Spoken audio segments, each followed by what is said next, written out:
Hello students, अब हम discuss करेंगे अपने नेक्स्ट लेक्चर के बारे में। लास्ट क्लास में हमने जो हमारे पास स्पेशलाइजेशन है सिविल इंजीनियरिंग की, वो स्पेशलाइजेशन स्टार्ट कर दी थी और हमने दो स्पेशलाइजेशन के बारे में पढ़ लिया था, एक सर्वे और एक बिल्डिंग मटेरियल। आज हम जो बात करेंगे वो बात करेंगे अपना कंस्ट्रक्शन टेक्नोलॉजी के बारे में, जो हमारे पास थर्ड स्पेशलाइजेशन है। थर्ड स्पेशलाइजेशन है हमारे पास कंस्ट्रक्शन टेक्नोलॉजी। इसके बारे में हम डिटेल स्टडी करेंगे। कंस्ट्रक्शन टेक्नोलॉजी क्या होता है कि कोई भी हम बिल्डिंग की बात करें या कोई सा भी हम स्ट्रक्चर की बात करें, हमारे पास किसी भी टाइप का स्ट्रक्चर है, चाहे वो किसी भी टाइप का हो, तो जो भी हम स्ट्रक्चर कंस्ट्रक्ट करते हैं उसके कंस्ट्रक्शन में हमारे पास कुछ न कुछ टेक्नोलॉजी यूज होती है, इसीलिए इसका नाम पड़ा था कंस्ट्रक्शन टेक्नोलॉजी। कंस्ट्रक्शन का मतलब होता है निर्माण करना। तो कोई भी चीज़ हम निर्माण करते हैं तो कौन सी टेक्नोलॉजी का यूज करके हमने निर्माण किया है, वही सारी चीज़ें हमें इस लेक्चर्स में जाननी है, सीखनी है, पढ़नी है। तो हमें पता है कि सिविल इंजीनियरिंग में निर्माण करना एक मेजर एक्टिविटी होता है, सबसे बड़ी एक्टिविटी होती है, एक मेजर पार्ट है। कि मेजर पार्ट का मतलब है एक प्रमुख भाग होता है किसका, कि निर्माण करना। सिविल इंजीनियरिंग में क्या क्या चीज़ें निर्माण करने होते हैं, तो हमें बहुत सारी चीज़ें का निर्माण करना होता है। हेंस अतः हमें क्या होता है, सिविल इंजीनियरिंग जो सिविल इंजीनियर होते हैं मस्ट नो द प्रॉपर्टीज़। अतः अगर हमें निर्माण करना है तो हमें क्या होगा, प्रॉपर्टीज पता करनी होगी। किसके बारे में, जो मटेरियल हम यूज कर रहे हैं उस मटेरियल के बारे में। मटेरियल ऑफ कंस्ट्रक्शन, जो मटेरियल का हम यूज कर रहे हैं कंस्ट्रक्शन में, उसके बारे में हमारे पास क्या होना चाहिए, उस प्रॉपर्टी के बारे में पता होनी चाहिए। कौन कौन से मटेरियल, जैसा बिल्डिंग मटेरियल में हमने पढ़ा, stone, brick, tile, cement, sand, glass, बहुत सारे मटेरियल्स होते हैं। उन मटेरियल्स के बारे में हमारे पास नॉलेज होनी चाहिए, उसके बारे में फेमिलियर होना चाहिए। इसके अलावा behaviour of RCC, RCC means reinforce cement concrete, इसको शॉर्ट फॉर्म में आरसीसी बोलते हैं। तो इसका पहले पूरा नाम लिखा गया है रेनफोर्स सीमेंट कंक्रीट, और शॉर्ट फॉर्म में जो मोस्टली सुनने को मिलता है वो मोस्टली आप लोगों को आरसीसी ही सुनने को मिलेगा। तो जो आरसीसी हुआ, या जो प्री स्ट्रेस्ड कंक्रीट है या प्री कास्ट कंक्रीट है, वो कंक्रीट का, उस कंक्रीट के बारे में भी हमारे पास क्या होना चाहिए, प्रॉपरली अंडरस्टूड, आसानी से समझना चाहिए, प्रॉपरली समझ आनी चाहिए। अब ये होता क्या है, तो हमने देखा आरसीसी, हमने क्या पढ़ा, आरसीसी के बारे में पढ़ा। आरसीसी का full form reinforce cement concrete. एक होता है हमारे पास पीसीसी, जिसको बोलते हैं प्लेन सीमेंट कंक्रीट। अब प्लेन सीमेंट कंक्रीट में क्या होता है, सीमेंट, सैंड और एग्रीगेट का मिक्सचर होता है, जबकि इसमें क्या होता है, आरसीसी में सीमेंट, सैंड, एग्रीगेट तो होगा ही होगा, साथ में एक एडिशनल चीज़ आती है, और वो एडिशनल चीज़ क्या है, वो एडिशनल चीज़ है स्टील बार। स्टील बार का मतलब क्या होता है, सरिया, जो आप लोगों ने देखा होगा। पीसीसी में सरिया का यूज नहीं करते, जबकि स्टील बार में हम क्या करते हैं, सरिया का यूज करते हैं, इसीलिए इसको बोलते हैं आरसीसी। तो दोनों में डिफरेंस पता चल जाता है। सिमिलर वे में प्रीकास्ट स्ट्रक्चर्स का यूज होता है। साथ ही साथ improved version of many flooring material की अगर हमें पता करना हो, तो हमें बहुत सारे फ्लोरिंग मटेरियल्स होते हैं, मीन्स जो फ्लोर बनाने में काम आते हैं। इसके अलावा बाथरूम फिटिंग के बारे में, तो उनको भी क्या करना पड़ता है, इम्प्रूव्ड वर्जन लाना पड़ता है। इम्प्रूव्ड वर्जन का मतलब क्या होता है, कि आपने मोबाइल्स के बारे में सुना होगा, मोबाइल में भी क्या होता है, टाइम टू टाइम अपडेशन आते रहता है, नए नए वर्जन आते रहते हैं। तो जब हमारे पास नए नए वर्जन आते रहते हैं तो उस केसेज में क्या होता है, तो उनका भी वर्जन इम्प्रूव हो रहा है। सिमिलर केसेज में हमारे पास फ्लोरिंग मटेरियल्स के बारे में, जैसे अभी हमने एग्जांपल लिया था किसके बारे में, टाइल्स के बारे में। हमने टाइल्स को देखा था, तो जो टाइल्स की डिजाइनिंग है, इसको भी क्या होना चाहिए, जो टाइल्स की डिज़ाइन है वो टाइम टू टाइम क्या होनी चाहिए, अपडेट होनी चाहिए। अगर वो अपडेट नहीं रहेगी, एक ही डिज़ाइन बार बार आते रहे, तो लोग क्या करेंगे, इसका यूज़ करना बंद कर देंगे। सिमिलर वे में, एक तो अभी हमने क्या देखा, ये फ्लोरिंग मटेरियल है टाइल्स में। सिमिलर वे में अगर हम बात करें वॉश बेसिन की, अगर हमारे पास क्या होता है, वॉश बेसिन, तो सबको घरों में क्या होता है, जनरली यूज होता है, तो वॉश बेसिन की भी डिज़ाइन क्या होनी चाहिए, टाइम टू टाइम अपडेट होनी चाहिए। अगर ये अपडेशन नहीं होता है तो लोग क्या करते हैं, इस पुराने कल्चर को, पुराने डिज़ाइन को यूज़ करना बंद कर देते हैं। इसीलिए क्या होना चाहिए, इन सारी चीज़ों में टाइम टू टाइम हमारे पास हमेशा अपडेट रिक्वायर है। तो जो अपडेट वर्ड है, इस पर आप फोकस ज़्यादा करना। इसीलिए क्या किया गया है, उसको इम्प्रूव्ड वर्जन, इम्प्रोवाइजेशन उसमें भी क्या होता है, ज़रूरी होता है। इसके अलावा construction engineers should study their advantage disadvantage और कॉस्ट इफेक्टिवनेस, कि जो सिविल इंजीनियर्स होते हैं उनको हर एक मटेरियल का एडवांटेज डिसएडवांटेज को क्या होना चाहिए, पता होना चाहिए। सारी चीज़ें वो क्या करते हैं, पता करके रखते हैं। तो ये सारी चीज़ें उनको पता होनी चाहिए। अब हम बात करते हैं नेक्स्ट चीज़ें के बारे में। कंस्ट्रक्शन टेक्नोलॉजी क्या होता है, कहाँ काम करता है। तो ये देखिए, शुड कीप जो हमारे पास pace with the need of modern trend, कि जो सिविल इंजीनियरिंग है, पेस का मतलब क्या होता है कि बोलते हैं कि इसकी पेस कम है, मतलब हम स्पीड की बात कर रहे हैं कहीं ना कहीं। और सिविल इंजीनियरिंग में स्पीड का मतलब क्या है कि हम कोई भी चीज़ बना रहे हैं, ऐसा नहीं है कि हम न्यू डिजाइनिंग बनाए और न्यू डिजाइन का कोई बिल्डिंग बनाए और उस बिल्डिंग को बनाते बनाते हमको 20 साल लग गए। समझ में आ रही बातें, कि हमारे पास टेक्नोलॉजी तो न्यू है, हमने नए तरीके से बना रहे हैं, हर चीज़ क्या कर रहे हैं, न्यू कंस्ट्रक्शन टेक्नोलॉजी है हमारे पास, लेकिन बनाने में हमने क्या लगा दिया, 20 ईयर्स का टाइम लगा दिया, 20 साल का टाइम लगा दिया। तो 20 साल टाइम के बाद जब बन के तैयार हुआ तो उस टाइम के लिए वो क्या हो गया, ओल्ड हो गया। तो हमें पेस का भी ध्यान रखना होगा कि कौन सा हमारे पास मॉडर्न ट्रेंड चल रहा है, उसी ट्रेंड के अनुसार हमें कंस्ट्रक्शन करना होगा।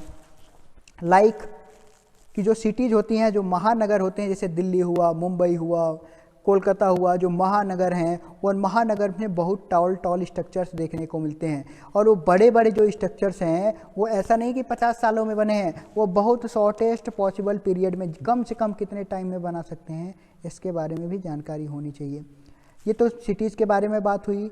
सिमिलर वे में रूरल एरियाज होता है, जो ग्रामीण क्षेत्रों में होता है, वहाँ पे लो कॉस्ट हाउसिंग की ज़रूरत पड़ती है कि कम कीमत में हम कैसे बिल्डिंग बना दें, इसकी रिक्वायरमेंट होती है। तो construction engineer should know the quality of material, कि जो कंस्ट्रक्शन इंजीनियर्स होते हैं उनको क्वालिटी, मटेरियल की क्वालिटी पता होनी चाहिए। साथ ही साथ ही has to plan and execute the work in proper sequence, कि उनको क्या करना होगा कि प्लान को प्रॉपरली एग्जीक्यूट करना होगा और प्रॉपर सीक्वेंस में ही क्या करना होगा, प्रॉपर सीक्वेंस में मैनेज करना होता है, ताकि जो हमारे पास जो मटेरियल है या जो मैन पावर है उसको वेस्ट न जाया जाए। एग्जाम्पल के रूप में समझते हैं कि कहीं पे साइट पे हमारे पास क्या हो रहा है, कंस्ट्रक्शन का काम चल रहा है और साइट इंजीनियर्स ने हमारे पास क्या कर दिया कि कल 100 लेबर आ जाना, क्या किया कि 100 लेबर आ जाना, 100 लेबर बुला लिया, लेकिन उसको प्रॉपर प्लानिंग नहीं है कि लेबर को कहाँ पे काम लगाएंगे। तो हो सकता है कि 20 लेबर कहीं और काम करें, 20 कहीं और काम करें और जो 60 है वो बच जाएं। तो ये जो 60 हुआ वो क्या कर रहे हैं, हम कहीं ना कहीं वेस्ट कर रहे हैं। तो जो वेस्ट है वो वेस्ट नहीं होना चाहिए, क्योंकि हमारे पास पता है मैन पावर भी आजकल महंगी हो गई है, तो मैन पावर भी महंगी हो गई है, मटेरियल भी वेस्ट नहीं होना चाहिए। टाइम ऑफ कंस्ट्रक्शन, कि कुछ अब हम क्या करते हैं, मशीन्स का यूज़ करते हैं और मशीन का जो आती हैं वो मशीन टाइम के साथ क्या होता है, उनका चार्जेज होता है कि एक दिन के लिए ले जा रहे हैं तो इतने पैसे लगेगा, 2 दिन के लिए ले जा रहे हैं तो आपको इतने पैसे देने पड़ेंगे। तो टाइम भी क्या हो रहा है, मशीन भी टाइम के साथ चार्जेज बढ़ते जाते हैं। तो ये चार्जेज ज़्यादा ना हो जाएँ, ये भी क्या होना चाहिए, प्रॉपर प्लानिंग में होनी चाहिए। जैसे यहाँ पे कंस्ट्रक्शन इंजीनियर दिख रहे हैं, वो क्या करते हैं, नए नए इन्वेंशन करते हैं और कंस्ट्रक्ट कराते रहते हैं। फिर बात आती है स्ट्रक्चरल इंजीनियर की। स्ट्रक्चरल इंजीनियर क्या करते हैं, जितने भी हमारे पास बिल्डिंग के स्ट्रक्चर्स होते हैं, अब बिल्डिंग के कौन कौन से स्ट्रक्चर्स होते हैं, तो आप देखिए बहुत सारे बिल्डिंग के कंपोनेंट होते हैं, जैसे कि इमेज में दिखा रहा है आपको, बीम होता है, फ्लोर होता है, ब्रिक की वॉल होती है, कॉलम होता है। अब ये होते क्या हैं, वर्टिकल मेंबर जितने भी होते हैं उन वर्टिकल मेंबर को हम कॉलम बोलते हैं, जितने भी हॉरिजेंटल मेंबर होते हैं उनको बीम बोलते हैं, जो हमारे पास रूफ या फ्लोर होता है उनको स्लैब बोला जाता है, और ज़मीन के नीचे जितनी भी चीज़ें होती हैं वो हमारे पास फाउंडेशन कहलाती हैं। तो ये सारे के सारे क्या है, बिल्डिंग के कंपोनेंट हैं। इनके अलावा भी बहुत सारे हमारे पास बिल्डिंग कंपोनेंट होते हैं, बिल्डिंग स्ट्रक्चर्स होते हैं। तो जो स्ट्रक्चर्स होते हैं उसके बहुत सारे पार्ट होते हैं और वो सारे पार्ट्स से क्या होता है, लोड होता है, लोड उस पर वर्क करता है और लोड एक्टिंग स्ट्रक्चर्स होते हैं। तो उनका मेन पर्पज़ होता है कि अपने लोड को क्या करें, ग्राउंड तक सेफली ट्रांसफ़र करें। सेफली ट्रांसफ़र करते हैं तो वो किसके थ्रू पासेज होते हैं, तो हमारे बहुत सारे स्ट्रक्चरल कंपोनेंट होते हैं, जैसे बीम हुआ, कॉलम हुआ, फुटिंग तक पहुंचते हैं, बीम और कॉलम से होके ही क्या करते हैं, फाउंडेशन तक पहुंचते हैं। तो in doing so various component of structure are subjected to internal stresses. तो जब उनके ऊपर लोड लगता है, जब उस बिल्डिंग के ऊपर कोई सा भी लोड लगता है तो हमारे पास क्या होता है, बहुत सारे जो कंपोनेंट है, वेरियस कंपोनेंट ऑफ स्ट्रक्चर, जो स्ट्रक्चर के बहुत सारे कंपोनेंट हैं उनमें स्ट्रेस डेवलप हो जाता है, इंटरनल स्ट्रेस डेवलप हो जाता है। एग्जाम्पल की बात किया हुआ है कि कोई बिल्डिंग है उसके ऊपर लोड लग रहा है, तो लोड कहाँ ट्रांसफ़र होगा, सबसे पहले स्लैब पे जाएगा, स्लैब तो transfer by the slab to the ground, अब स्लैब क्या करेगा, उसको ग्राउंड तक ट्रांसफ़र करने की कोशिश करेगा, लेकिन कैसे करेगा, स्लैब ट्रांसफ़र करेगा बीम पे, बीम ट्रांसफ़र करेगा कॉलम पे, कॉलम ट्रांसफ़र करेगा फुटिंग पे, और फुटिंग से डायरेक्टली फाउंडेशन पे जाएगा। फुटिंग या फाउंडेशन समझ लें आप, फाउंडेशन तक वो ट्रांसफ़र हो रहा है। तो बीच में बहुत सारे कंपोनेंट भी लगे। तो ये कंपोनेंट का काम कौन करता है, स्ट्रक्चरल इंजीनियर करता है। Accessing various types of internal stresses, कि अगर हमें क्या करना है, एसेसिंग है, बहुत सारी चीज़ें हमें जानकारी प्राप्त करनी है, किसके बारे में, various type of internal stresses, जो हमारे पास विभिन्न विभिन्न प्रकार के इंटरनल स्ट्रेसेज हैं, उन सारे इंटरनल स्ट्रेसेज के बारे में हमें जानकारी प्राप्त करनी है। तो वो जानकारी प्राप्त क्यों करनी है, in the component of structure, हमें स्ट्रक्चर के कंपोनेंट के बारे में जानकारी प्राप्त करनी है, is known as structural analysis. तो जो हमें कंपोनेंट के बारे में सारी जानकारी प्राप्त करनी होती है उसको क्या बोलते हैं, स्ट्रक्चरल एनालिसिस। वो क्या कहलाता है, स्ट्रक्चरल एनालिसिस कहलाता है। And finding the suitable size of structural component is known as structural design, और इस एनालिसिस के बेसिस पे कितना लोड आया, कितना स्ट्रेस आया, उसके बेसिस पे हम क्या करते हैं, सूटेबल साइज के मटेरियल, सूटेबल साइज के हम स्ट्रक्चर को बनाते हैं, और वो सूटेबल साइज के स्ट्रक्चर का डिज़ाइन करना ही क्या कहलाता है, स्ट्रक्चरल डिजाइनिंग कहलाता है। स्ट्रक्चरल एनालिसिस कि हमें एनालिसिस करनी है, और डिजाइनिंग के मीन्स हमें बनाना है, दोनों अलग अलग चीज़ें। एनालिसिस मतलब जो बनी है, उसके बाद जो बनी बनाई पहले से स्ट्रक्चर हैं उनको स्टडी करना एनालिसिस कहलाता है, और उस स्टडी के बेसिस पे अगर हमें कोई नया स्ट्रक्चर बनाना है तो हमारे पास डिज़ाइन कहलाता है। जैसे ये इंजीनियर्स वो क्या कर रहे हैं कि अगर हमें मल्टी स्टोरी बिल्डिंग बनानी है तो हर एक पार्ट पे चेक करते हैं कि उसकी फ्लेक्सिबिलिटी कितनी है, उसकी स्ट्रेंथ कितनी है, ड्यूरेबिलिटी कितनी है, कितना टेंशन आ रहा है, कितना कंप्रेशन आ रहा है, क्या बेंडिंग आ रही है, क्या टॉर्जन आ रहा है, क्या ट्विस्टिंग हो रही है, किस टाइप का लोड वहाँ पे एक्ट कर रहा है, किस टाइप का लोडिंग है। वो लोडिंग की एक तो वो टाइप पता करेंगे कि किस टाइप की लोडिंग है, दूसरा पता भी चल गया किस टाइप की है तो उसका मैग्नीट्यूड पता किया जाता है कि मैग्नीट्यूड का मतलब है कि कितना लोड लग रहा है, और तीसरा किस डायरेक्शन में लग रहा है, और उसके बेसिस पे जो फाइनल रिजल्टेंट आता है उस रिजल्टेंट की हम बात करते हैं कि रिजल्टेंट कितना है। फिर आगे चलें तो आगे इनके अलावा क्या दिया गया है कि structural engineer also design means और भी डिजाइन करते हैं किसके बारे में, कि जो स्ट्रक्चरल कंपोनेंट होते हैं वो किसके किसके हो सकते हैं, मशीनरी के हो सकते हैं, मीन्स नॉर्मली हम ब्रिक की बात करें ब्रिक के भी हो सकते हैं, आरसीसी के हो सकते हैं, प्रीकास्ट स्टील हो सकते हैं, और केवल प्रीकास्ट कंक्रीट और केवल स्टील के भी हो सकते हैं। स्ट्रक्चरल इंजीनियर इन्वॉल्व कि जो स्ट्रक्चरल इंजीनियर होते हैं वो क्या करते हैं, इन्वॉल्व होते हैं किसमें, एनालिसिस ऑफ वेरियस स्ट्रक्चर, बहुत सारे स्ट्रक्चर को एनालिसिस करते हैं। बहुत सारे स्ट्रक्चर में क्या क्या आ गया, building, water tank, chimney, bridge, इन सब के डिजाइनिंग करते हैं, और डिजाइनिंग के लिए सूटेबल मटेरियल का भी ध्यान रखते हैं। स्ट्रक्चरल इंजीनियर का सिर्फ यहाँ पे देखिए, structural engineer has not only give the safe structure, structural engineer का सिर्फ इतना काम नहीं रह गया कि वो सेफ स्ट्रक्चर यूज करें, उनका ये भी काम होता है कि वो इकोनॉमिकल स्ट्रक्चर को प्रोवाइड करें, किफ़ायती स्ट्रक्चर बनाएं। किफ़ायती मीन्स कम पैसे में। टू गेट इकोनॉमिकल सेक्शन, अगर हमें इकोनॉमिकल सेक्शन अगर हमें बनाना है तो हमें क्या करना पड़ेगा, मैथमेटिकल ऑप्टिमाइजेशन टेक्निक का यूज करना पड़ता है। कि बहुत सारे मैथमेटिकल ऑप्टिमाइजेशन टेक्निक पढ़ेंगे, जैसे ही आप एलपीपी पढ़ोगे, लीनियर प्रोग्रामिंग, जब अभी मैथमेटिक्स में सर पढ़ाएंगे तो आप वहाँ पे समझेंगे कि आपको मैक्सिमा कैसे कैलकुलेट करना है, आपको मिनिमा कैसे कैलकुलेट करना है, तो आपको एलपीपी के थ्रू ही वो सारी चीज़ें आपको पढ़ाई जाती हैं। तो मैथ में ये सारी चीज़ें पढ़ाई जाती हैं, इसीलिए ये सारी चीज़ें क्या पता है गया आपको, मैथमेटिकल ऑपरेशन होनी चाहिए, मैथमेटिकल ऑप्टिमाइजेशन आनी चाहिए कि कैसे किसको कम किया जा सकता है, किसको ज़्यादा किया जा सकता है, ये सारी चीज़ें हमें पता होनी चाहिए। फिर बात आती है जियो टेक्निकल के बारे में, और ये हमारा लास्ट टॉपिक होगा आज के लेक्चर का। फिर हम नेक्स्ट लेक्चर में इससे आगे के बारे में डिस्कशन करेंगे। तो जो जियो टेक्निकल का मतलब क्या होता है, ज़मीन के नीचे के वाला वहाँ, जियो का मतलब होता है GEO, ये टर्म जहाँ पे भी आ गया इसका मतलब है अर्थ। जहाँ पे भी आपको ये टर्म्स दिख गया क्या, GEO, तो आप यहाँ पे फ़ोन वाला JIO मत समझना, GEO का मतलब होता है हमारे पास अर्थ से रिलेटेड। और अर्थ के बारे में हम स्टडी करेंगे, घर बनाएंगे अर्थ पे, तो हम अर्थ को जनरली मिट्टी के रूप में देखते हैं, हम क्या करेंगे, सॉइल के रूप में स्टडी करेंगे। तो सॉइल की प्रॉपर्टी पता करना, ये सब कौन करेगा, जियो टेक्निकल इंजीनियर करेंगे। क्यों करते हैं, तो यहाँ पे देखिए कि soil property changes from place to place, की जो सॉइल की प्रॉपर्टी होती है वो प्लेस टू प्लेस क्या होती है, चेंज होती रहती है। इवन यहाँ तक कि देखा गया है कि सेम प्लेस पे जैसे जैसे डेप्थ बढ़ती है, जैसे जैसे डेप्थ बढ़ती है, गहराई बढ़ती जाती है, सॉइल की प्रॉपर्टी चेंज होती रहती है।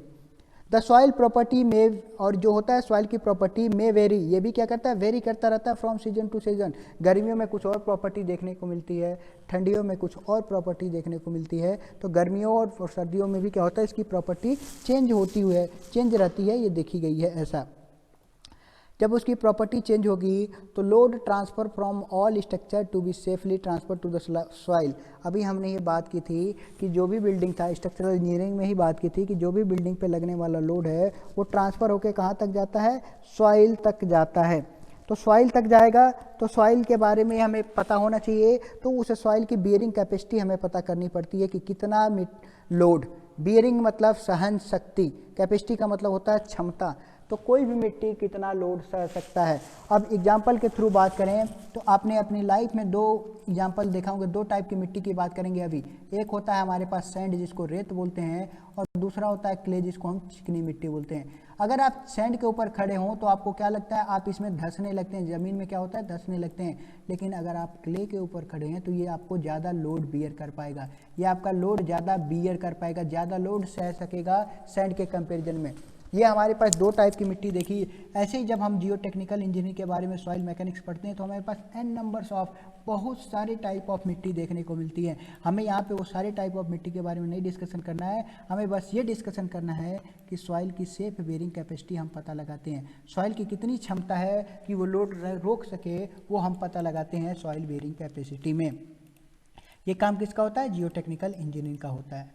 जैसे यहाँ पे दिख रहा है आपके डायग्राम में कि सबसे पहले फाउंडेशन बनाने के लिए क्या किया जाता है, डिगिंग की जाती है, खुदाई की जाती है। बिना खुदाई किए हम फाउंडेशन नहीं बना सकते। तो फाउंडेशन बनाने के लिए जब खुदाई किया गया तो यहाँ एग्जांपल दिया गया है कि डिफरेंट मशीन का यूज किया जाता है खुदाई करने के लिए। फिर उसके बाद क्या होता है कि मशीन का खुदाई करने के बाद इस इमेज में आपको दिख रहा है कि डेप्थ बढ़ती जा रही है, तो हमारे पास अलग अलग टाइप के, अलग अलग डेप्थ पे अलग अलग कलर की क्या मिट्टी दिख रही है। तो इसका क्या हो रहा है, कलर चेंज होता रह रहा है।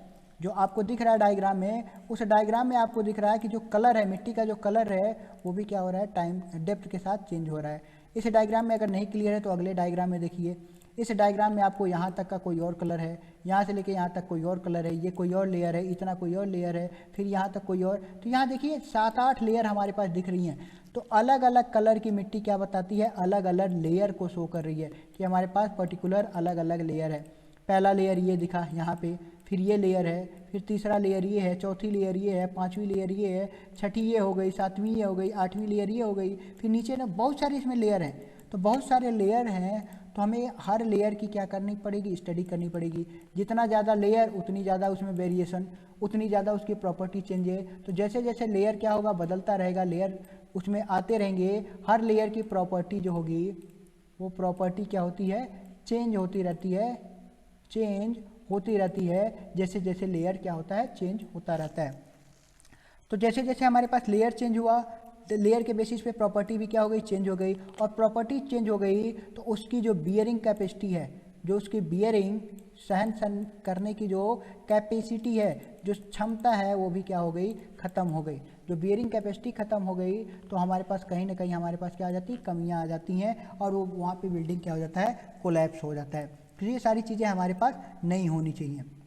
तो इन सब चीज़ों के बारे में कौन स्टडी करता है, जियो टेक्निकल इंजीनियर स्टडी करता है। Apart from the finding safe bearing capacity, कि सेफ बेयरिंग कैपेसिटी पता करने के अलावा भी बहुत सारे काम होते हैं जियो टेक्निकल इंजीनियर्स के। जियो टेक्निकल इंजीनियर्स इन्वॉल्व कहाँ इन्वॉल्व होता है, वेरियस स्टडी रिक्वायर्ड, कि बहुत सारे स्टडी रिक्वायरमेंट होती है किसके बारे में, टू डिजाइन ऑफ पेमेंट। ध्यान दीजिएगा, पेमेंट की डिजाइनिंग में। अब पेमेंट की डिजाइनिंग का क्या मतलब है, पेमेंट का मतलब होता है कि जब भी एग्जाम्पल लेके मैं बात कर रहा हूँ कि अगर आप अगर आप क्या कर रहे हो, रोड का कंस्ट्रक्शन कर रहे हो, रोड का कंस्ट्रक्शन कर रहे हो, तो रोड के कंस्ट्रक्शन में नीचे वाली जो परत होती है उसको पेमेंट बोला जाता है। अगर रोड है, हमने इतनी चौड़ी रोड बनानी है, इतनी चौड़ी रोड बनानी है, रोड भी कहाँ बनेगा, तो इसको भी बनाने के लिए मिट्टी की ज़रूरत पड़ेगी, हवा में तो बनेगा नहीं, मिट्टी पे ही बनेगा। तो रोड हमने बनाया सॉइल पे, और इंडिया में रोड की कंडीशन ऐसी है कि सेम रोड पे, इसी रोड पे क्या चलता है, साइकिल वाला भी चलता है, इसी पे ट्रक वाला भी चलता है, इसी पे कार वाला भी चलता है, इसी पे पैदल भी चलते हैं, जिसको बोलते हैं पेडेस्ट्रियन। तो पेडेस्ट्रियन भी उसी साइड वहीं पे ट्रेवल करेगा, जो ट्रक हैं, जो बस हैं, वही चलेंगे। रेलगाड़ी, इसी रेलवे भी इसी, हमारे पास क्या होता है, रेलवे जो होता है वो अर्थ पे ही चलता है, ज़मीन पे ही चलेगा। तो क्या रेलवे को अगर अभी कंसीडर ना करें क्योंकि हम रोड की बात कर रहे हैं, तो अब क्या हमें लगता है कि रेल, ट्रक, बस, जितनी भी चीज़ें हमने बात की, सबका वेट बराबर आएगा, सबका लोड बराबर आएगा? हमने एक कंडीशन पढ़ी है, हमने कंडीशन क्या पढ़ी है कि जो वेट होता है वो क्या होता है, mass into gravitational force g के बराबर, या normal equation W equal to mg, सब लोगों ने सुना होगा। तो जितना ज़्यादा मास उतना ज़्यादा वेट लगेगा, और वेट क्या करेगा, लोड जैसे काम करेगा, जैसे लोड एक्ट करता है वैसे ही वेट एक्ट करेगा। तो वेट की चीज़ें हमें पता चल गई। तो लोड ज़्यादा, अब ट्रक का लोड बहुत ज़्यादा तो उसका वेट बहुत ज़्यादा, सिमिलर वे में पैदल यात्री का लोड कम। तो अगर हमने प्रॉपर लोड हमने देख के नहीं बनाया कि कितना लोड आ रहा है कितना नहीं आ रहा है, हमने क्या किया, ट्रक को देख के बेसिक बना दिया, और 2 चक्के के ट्रक का 4 चक्के के ट्रक के बेसिस पे अगर वहाँ 20 चक्के वाला ट्रक आ गया तो क्या हो जाएगा, वो रोड ज़मीन में धंस जाएगा। अब ये चीज़ें तो नहीं होनी चाहिए। तो इसीलिए क्या होता है, पेमेंट की स्टडी करनी पड़ती है। साथ ही टनल बनाते हैं तो स्टडी करनी पड़ती है, डैम बनाते हैं तो स्टडी करनी पड़ती है, नहर बनाते हैं तो स्टडी करनी पड़ती है, और इन सब के अलावा रिटेनिंग वॉल बनाते हैं तो भी स्टडी करनी पड़ती है जियोटेक्निकल इंजीनियर्स को। It involve the study of the ground improvement technique also. अब देखिए, यहाँ तक तो कमी की बात कर रहे हैं। अब जब हमारे पास कमी पता चल गई है तो हम स्टडी कर रहे हैं। हो सकता है स्टडी करने के बाद किसी भी टाइप की मिट्टी में हमारे पास क्या पता चल गया, उसमें कुछ न कुछ हमारे पास कमी पता चली गई, उस मिट्टी की हमारे पास वीकनेस पता चल गई कि मिट्टी कमज़ोर है। तो उस मिट्टी को कैसे उसकी स्ट्रेंथ इंप्रूव की जा सकती है, वो इम्प्रूवमेंट, ग्राउंड इम्प्रूवमेंट टेक्निक को भी पता करना होता है, और नई ग्राउंड इम्प्रूवमेंट टेक्निक भी सिविल इंजीनियर फाइंड करता है। ये चीज़ें भी सिविल इंजीनियर की बात होती है। Since the stability of every structure depend upon the, अब फाइनल कंक्लूजन ये निकल के आता है कि इन सारी चीज़ों को पढ़ने के बाद हम फाइनली ये बोल सकते हैं कि किसी भी स्टेबिलिटी के स्ट्रक्चर्स के बारे में, किसी भी स्ट्रक्चर की स्टेबिलिटी के बारे में कि कोई स्ट्रक्चर स्टेबल है या नहीं है, ये कैसे पता चलेगा, तो ये हम उसकी मिट्टी, हम उसकी सॉइल के बेसिस पे ही बता सकते हैं। ऊपर से स्ट्रक्चरल इंजीनियर ने अपना सारा काम सही किया लेकिन जियोटेक्निकल ने अपना सारा काम गलत कर दिया, तो बिल्डिंग क्या हो जाएगी, कोलैप्स हो जाएगी। कोलैप्स का मतलब पूरी तरह से बिखर के, टूट के बिखर जाएगी। इसीलिए क्या बोला जाता है कि जो जियोटेक्निकल इंजीनियर होता है वो वेरी इंपॉर्टेंट होता है, बहुत ही इंपॉर्टेंट होता है, क्योंकि अगर यहाँ पे फेलियर हुआ तो हमारा पूरा बिल्डिंग, किसी भी टाइप का, सिर्फ बिल्डिंग की बात नहीं हो रही, किसी को कोई सा भी स्ट्रक्चर है वो पूरा का पूरा स्ट्रक्चर क्या हो जाता है, फेल हो जाता है। इसीलिए जियोटेक्निकल इंजीनियर को बारे में स्टडी करना जरूरी होता है। इस इमेज में यहाँ पे आपको डैम दिखाया गया है और इस इमेज में आपको रोड दिखाया गया है कि रोड का कंस्ट्रक्शन करते हैं तो भी हमें रिक्वायरमेंट पड़ती है, डैम का रिक्वायरमेंट करते हैं तो भी हमारे पास रिक्वायरमेंट पड़ती है। नेक्स्ट हमारे पास टॉपिक आएगा फ्लूइड मैकेनिक्स एंड हाइड्रोलिक्स का, जिसको हम नेक्स्ट क्लास में डिस्कस करेंगे। बाकी यहाँ तक अगर आपको कोई दिक्कत होगी तो आप मेरे से पूछ सकते हैं, आप मेरे से कांटेक्ट करके मेरे से पूछ सकते हैं। Okay class, thank you so much.